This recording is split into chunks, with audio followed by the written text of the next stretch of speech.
hablar hoy del dimensionamiento de un sistema solar fotovoltaico, ¿sí? Autónomo en este caso, y lo vamos a dar también mediante un ejemplo para que sea más comprensible en la medida que vamos desarrollando los diferentes pasos de dimensionamiento que vamos a hacer a través del desarrollo que estamos a punto de ver, ¿sí?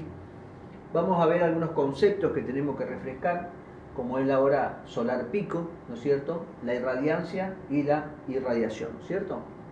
Entonces, la irradiancia es, como yo le digo, la energía del Sol, los watts por metro cuadrado que utiliza la energía del Sol, ¿sí?, que recibe una superficie de nuestra la superficie terrestre, y la radiación entonces en función del tiempo, o sea, en el tiempo que nos recibe esa irradiancia, entonces nos va a dar una irradiación y una potencia. La hora solar pico nos representa en parte una proporción de esa radiación en algún lugar, en alguna latitud de la Tierra, donde vamos a recibir la hora solar pico en función de una constante de 1000 watts por metro cuadrado. O sea, una relación va a ser entre los 1000 watts constante que recibiría, ¿no es cierto?, hipotéticamente, en un lugar, un punto fijo de la superficie terrestre. Bien. ¿Cómo calculamos eso? En función de varias páginas que nosotros tenemos, que podemos lograr en internet o en diferentes lugares, vamos a lograr la potencia solar media que vamos a tener del lugar. Eso nos va a permitir, con esa irradiación solar media, porque no vamos a utilizar la irradiación solar de enero, ni tampoco la de febrero, ni la de marzo, abril, sino una de todo el año, o sino la más crítica y la más desfavorable, que sería la de mayo, junio, julio, la de peor radiación. Entonces podemos hacer el cálculo con una radiación media o si no con la radiación más crítica.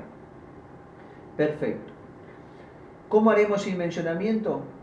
Que es fundamental para el proyecto fotovoltaico. Los pasos a seguir para un dimensionamiento de un sistema solar, de un generador solar fotovoltaico autónomo, son los siguientes. El primero, estimar el consumo, ¿sí? El consumo es la carga, o sea, cuáles son los aparatos eléctricos que van a funcionar, que nosotros queremos hacer funcionar con nuestro generador fotovoltaico, ¿sí?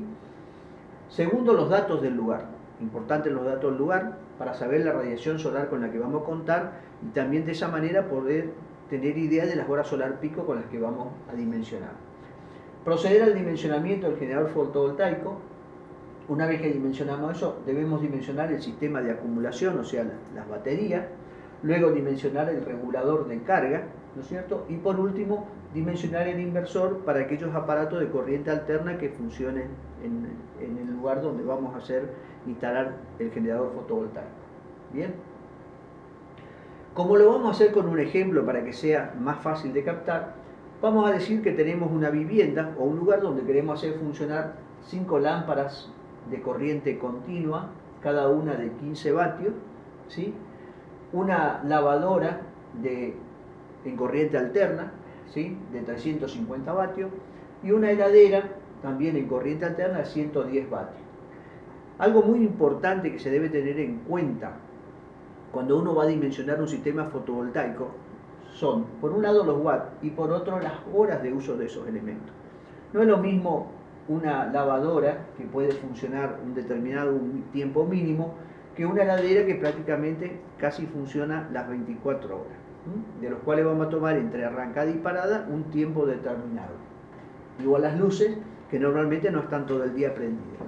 Entonces vamos a tomar una relación en que entre las lámparas las vamos a hacer funcionar por día 5 horas, la lavadora fíjense, va a funcionar simplemente 1 hora y media, ¿sí? La heladera va a funcionar 10 horas. ¿Por qué tomamos 10 horas? Porque la heladera, entre las arranques y paradas, generalmente no va a funcionar, no está constantemente funcionando. Entonces, vamos a tener la energía necesaria que nosotros debemos suministrar a la carga.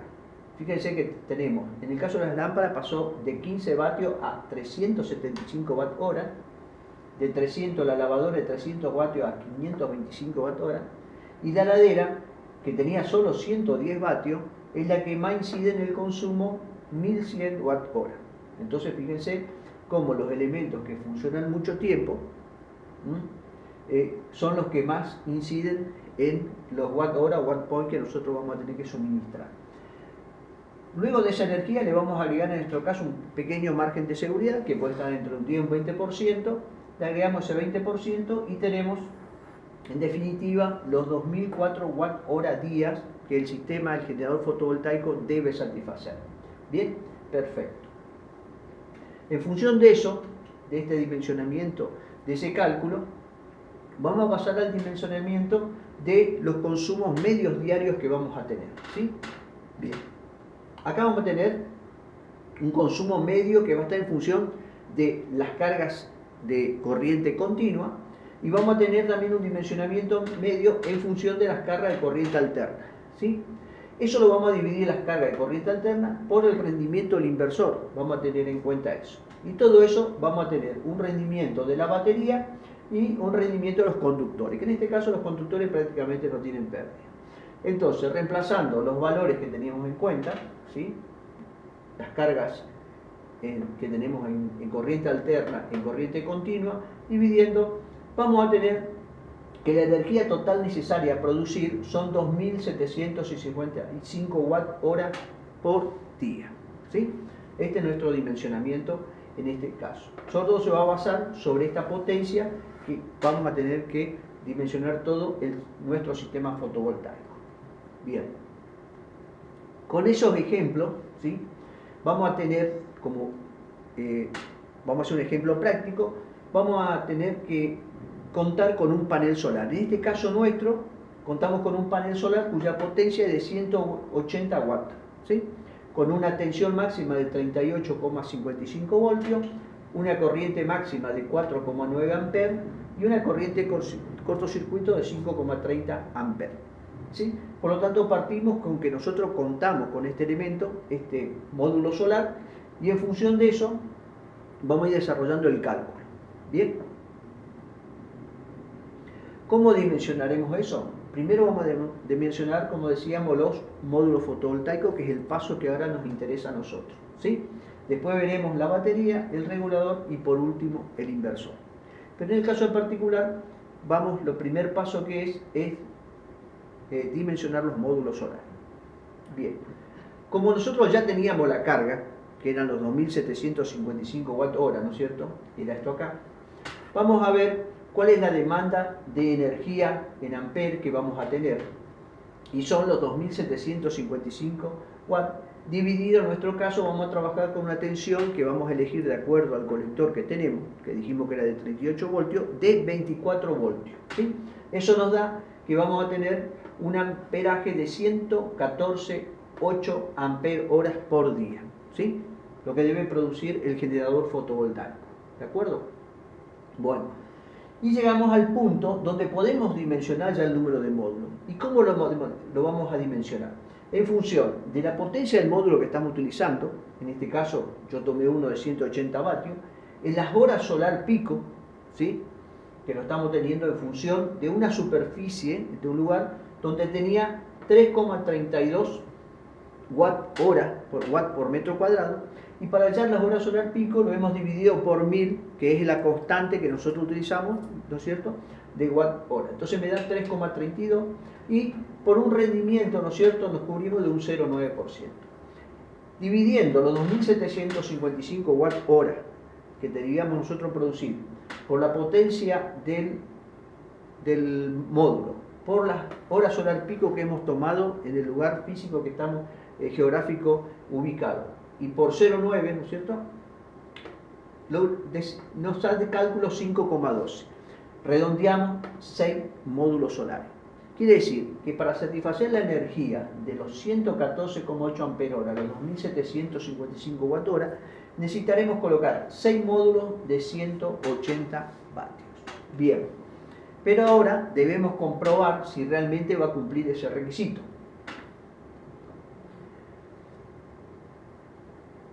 Vamos a ver cuántos módulos vamos a conectar en serie y cuántos módulos van a ir en paralelo, ¿sí? Para calcular los módulos que van a ir en serie, vamos a dividir la tensión de la batería, que en este caso hemos elegido 24 voltios de desarrollo, por la tensión del módulo, ¿sí? La tensión del módulo ¿sí? Es 36,55. ¿Sí? Bien, eso nos da 0,65, por lo tanto los módulos en serie simplemente será uno, ¿sí? Será un solo módulo. Y para el cálculo de la cantidad de número paralelo será la cantidad, ¿no es cierto?, de módulos que hemos calculado por la cantidad de módulos en serie. Como el cálculo de módulos a nosotros nos dio 6 y ya hemos calculado que el número de módulos en serie es 1, en este caso simplemente tenemos 6 módulos en paralelo, ¿sí? Entonces fíjense qué sencillo cómo vamos logrando la interconexión de módulos, teniendo en cuenta la tensión de la batería, la tensión de mi módulo, me dice que yo necesito simplemente poner un módulo en serie. Acuérdense que los módulos en serie lo que hacen aumenta la tensión. Y la cantidad de módulos en paralelo es por la cantidad de módulos de cálculo dividido la cantidad de módulos en serie y me da 6. Los módulos en paralelo lo que me hacen, me aumentan la corriente. ¿Bien? Perfecto. Bien, ahora, de acuerdo al cálculo calculado que nosotros debemos hacer, debemos ver si la cantidad de colectores que nosotros calculamos va a satisfacer la cantidad de energía que habíamos visto con anterioridad, que era 114,8 amperohoras por día.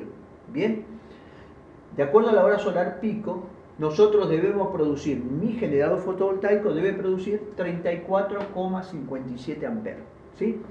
El generador fotovoltaico debe satisfacer esta necesidad de corriente. Bien, ¿se cumple esa necesidad? Lo hacemos con el siguiente cálculo. La cantidad de colectores que nosotros tenemos en paralelo, cada uno de los colectores produce 34,57 amperes, ¿sí? El generador fotovoltaico.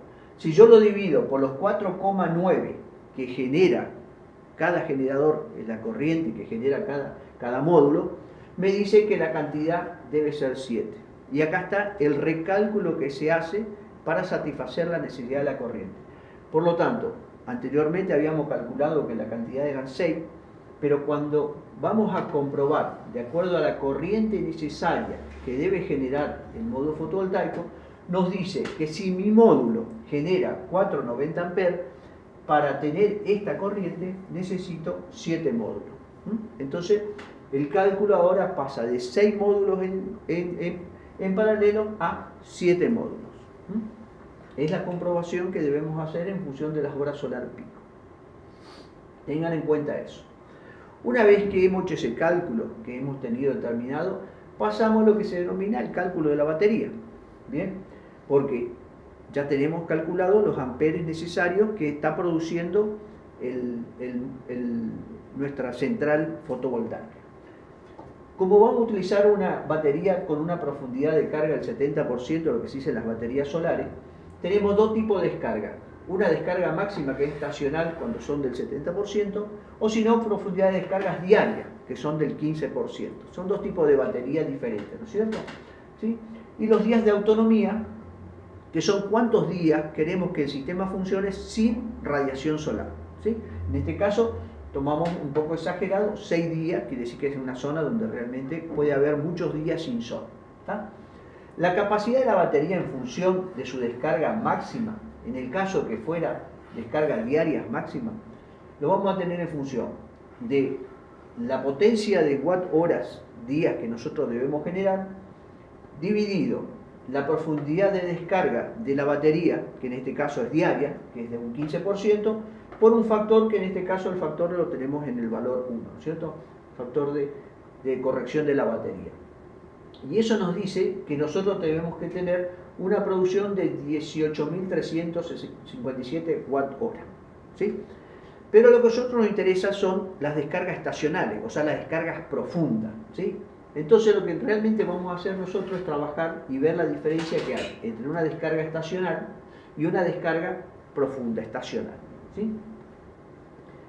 Vamos a basarnos en el cálculo de profundidad de descarga máxima estacional, que es el que nos interesa a nosotros, que se usa generalmente en un sistema fotovoltaico, que es con una descarga estacional de un 70%. Acuérdense que cuando una batería permite una descarga de un 70%, estamos hablando de una batería C100 de energía solar, ¿cierto? Baterías se llaman de ciclo profundo. ¿sí? En este caso vamos a tener, como les decía, también los días de autonomía de 6 días, ¿no es cierto? Y en este caso el cálculo lo hacemos. La potencia que debemos satisfacer, los 2.755 Wh de día, ¿no es cierto?, que salió del cálculo de nuestro consumo. ¿Por qué? Por los días de autonomía, dividido la profundidad de descarga de la batería, un 0,7, y por un factor que en este caso de la batería es del 1, es factor 1. Eso nos da un valor muy inferior al que habíamos calculado antes en las baterías de uso diario, ¿no es cierto?, con una descarga de un 15%. Fíjense cómo varía, 23.614 Wh. Bien, mi batería, ¿qué amperaje debe tener? Bueno, la batería, el amperaje que yo debo utilizar debe ser una batería que yo divido los Wh dividido la tensión de la batería, y me dice que la batería que yo debo utilizar en este generador fotovoltaico debe ser de 983,9 amperios hora. Con esto quiere decir que me voy a ir a mi proveedor de batería y voy a tratar de conseguir una batería de 990 amperios hora o de 1000 amperios hora, o sea, siempre por encima de este lugar, de este valor. Una batería de 990 amperios hora sería suficiente. Bien, estamos hablando de una batería de 24 voltios o dos baterías de 12 voltios conectadas en serie. Perfecto. Una vez que hemos calculado la batería, el próximo paso es calcular el regulador de carga. Como saben bien, el regulador de carga, ¿qué función tiene? Es la de proteger la batería, o sea, limitar la carga de la batería. Cuando utilicemos un regulador de carga vamos a tener en cuenta un factor de seguridad por lo menos de un 25%. ¿Por qué tenemos en cuenta eso? Por el momento los módulos solares pueden estar sometidos en pleno verano a una altísima radiación solar, puede que las corrientes sean muy altas y pueden dañarme el regulador de carga. Entonces, para protegerlo de eso, vamos a ponerle un factor de seguridad de un 25%. Después vamos a tener en cuenta las ramas que van a estar en paralelo y la corriente unitaria del módulo fotovoltaico, en qué condición es la de corriente de cortocircuito, o sea, la más desfavorable de todas, que sería la corriente más alta que me puede generar el módulo fotovoltaico, que en este caso sería la corriente de cortocircuito. Entonces, ¿cómo calculamos la corriente de entrada del regulador de carga? Bueno, el 25%, que es nuestro factor de seguridad, ¿sí?, por la corriente del módulo, la corriente de cortocircuito, que en el caso del módulo que elegimos nosotros, que es el módulo ese de 180 vatios, es de 5,30 amperes, y por la cantidad de módulos en paralelo. Como ya habíamos visto que habíamos hecho un recálculo y pasamos de 6 a 7 paneles, nos da una corriente de 46,37 amperes. Entonces, teniendo esto en cuenta, esto me dice que debo utilizar un regulador de carga mínimo de 50 amperes. ¿Sí? Entonces, de esa manera hemos determinado el valor del regulador de carga para ese consumo base del ejemplo que nosotros hemos planteado en este desarrollo. El siguiente paso, ¿sí?, es ver la corriente. También podemos calcular, si queremos saber, la corriente de salida para las protecciones, ¿sí? Normalmente esa corriente de salida va a estar dado, por un lado, por las corrientes, las potencias de las cargas continuas y por las potencias de las cargas alternas. ¿Bien? Y la tensión de la batería. Únicamente el inversor va a afectar a las cargas potencia de corriente alterna, que eran 350 vatios de la lavadora y 110 de la heladera, y los 15 vatios que eran de cada una de las lámparas. Bien, ese valor me dice que la corriente de salida es de 26 amperes. Tengo entonces también la corriente de salida del regulador, pero el regulador, el cálculo lo hicimos en función de la corriente de entrada, que en este caso eran 50 amperes. Bien, entonces hemos determinado nuestro regulador de carga para nuestra instalación. De ahí en más, el paso siguiente que nos toca a nosotros es simplemente ahora el cálculo del inversor. Y el inversor únicamente tiene la función de hacer andar aquellos equipos de corriente alterna que nosotros vamos a utilizar en el sistema, ¿sí? O sea, si tuviéramos únicamente aparatos eléctricos de corriente continua, no hay necesidad de que nosotros dimensionemos el inversor. Ahora, en caso que tengamos elementos de corriente alterna, por más chico que sean, una computadora, ¿no es cierto?, un pequeño ventilador, o cualquier electrodoméstico en 220, sí o sí necesitamos el uso del inversor. Y en nuestro caso en particular, el inversor también va a tener un factor de seguridad de un 20%, ¿no es cierto?, por la potencia de los elementos de corriente alterna que nosotros estamos instalando. ¿Y cuáles son los elementos de corriente alterna que nosotros estamos considerando? Estamos considerando 350 vatios de la lavadora y 110 vatios de la heladera. Eso nos da una potencia de 552 vatios y que quisiéramos entonces creer que con los 552 vatios, un inversor de esa potencia, que en el caso este podríamos elegir uno de 600 vatios, estaríamos en condiciones de hacer funcionar estos elementos. Bueno, pero acá tenemos que tener algo en cuenta muy importante a la hora de dimensionar un sistema fotovoltaico en la parte de los inversores, que es que cuando hacemos funcionar motores, generalmente motores tienen un par de arranque y ese par de arranque tiene un pico de consumo de corriente. Normalmente los freezer, las heladeras, los lavarropas, los ventiladores grandes, todos los elementos que tienen cargas inductivas, que tengan motores, que tengan elementos de giro, van a producir y van a solicitar un pico de corriente que a veces 4 a 5 veces la potencia nominal del elemento que queremos hacer funcionar. Y eso lo debemos tener en cuenta. En este caso en particular, vamos a multiplicar en el mismo cálculo que hicimos anterior la lavadora por 4 para aumentar la potencia, y afectando solo la hidrolavadora ya sabemos que la potencia de la heladera también está considerada. Y entonces, en vez de un inversor de 552 vatios, estamos considerando un inversor de 1812 vatios. ¿Qué quiere decir? Que como mínimo tenemos que poner un inversor de 2000 vatios para que pueda hacer funcionar la heladera, un inversor. Como dato práctico que le puedo decir, siempre que tengamos una heladera para funcionamiento, el inversor nunca debe ser menor a los 1200 a 1500 vatios, por más que los inversores aguantan corrientes de pico muy altas en su arranque. Bueno, espero que con esto hayan entendido cómo es el dimensionamiento de un sistema autónomo para el funcionamiento de un sistema de un generador fotovoltaico